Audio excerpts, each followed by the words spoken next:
December মানেই বিয়ের মৌসুম। পাড়া মহল্লায় চলছে বিয়ের প্রস্তুতির ধুম। আর এ সময়ে হবু কনেদেরও ব্যস্ততার শেষ নেই। তবে এত দৌড়ঝাঁপের মধ্যেও নিজের ত্বকের যত্ন নেওয়া জরুরি, কারণ বিয়ের মঞ্চে সবচেয়ে বেশি নজর থাকে নববধূর দিকেই। বিয়ের তারিখ ঠিক হওয়ার পর থেকেই শুরু হয় সাজসজ্জার প্রস্তুতি। কিন্তু অনেকেই মনে করেন শুধু বিয়ের আগের দিন ফেসিয়াল, ওয়্যাক্সিং ও পেডিকিউর ম্যানিকিউর করলেই হবে। তবে বিশেষজ্ঞরা বলছেন এ ধারণা ভুল। সৌন্দর্য ফুটে ওঠে ভেতর থেকে, তাই আগে ভাগেই শুরু করতে হবে নিয়মিত স্কিন কেয়ার।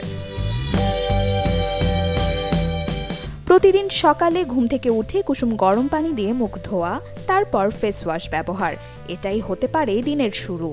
আর সন্ধ্যায় বাড়ি ফিরে প্রথমে মেকআপ রিমুভার বা ওয়াইপসে মুখ পরিষ্কার করে অলিভ অয়েলের হালকা মাসাজ, পরে আবারও ফেস ওয়াশ।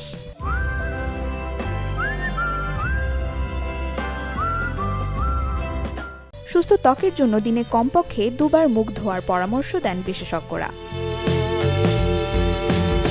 এছাড়াও সপ্তাহে 3 দিন স্ক্রাবিং করলে ত্বক ঝকঝকে থাকে। সেজন্য ঘরেই ওটস, দুধ, কফি আর মধুর মিশ্রণে তৈরি করতে পারেন স্ক্রাব।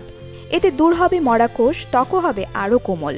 স্ক্রাবের পাশাপাশি ত্বকের দাগ ছোপ দূর করতে অ্যালোভেরা, কাঁচা হলুদ বা মসুর ডালের প্যাক বেশ কার্যকর। সপ্তাহে 2 থেকে 3 দিন ব্যবহারেই দেখা যাবে দৃশ্যমান পরিবর্তন।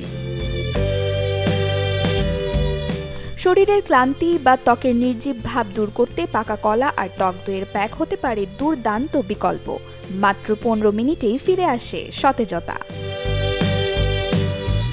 এর পাশাপাশি সঠিক ময়শ্চারাইজার বেছে নেওয়াটা জরুরি।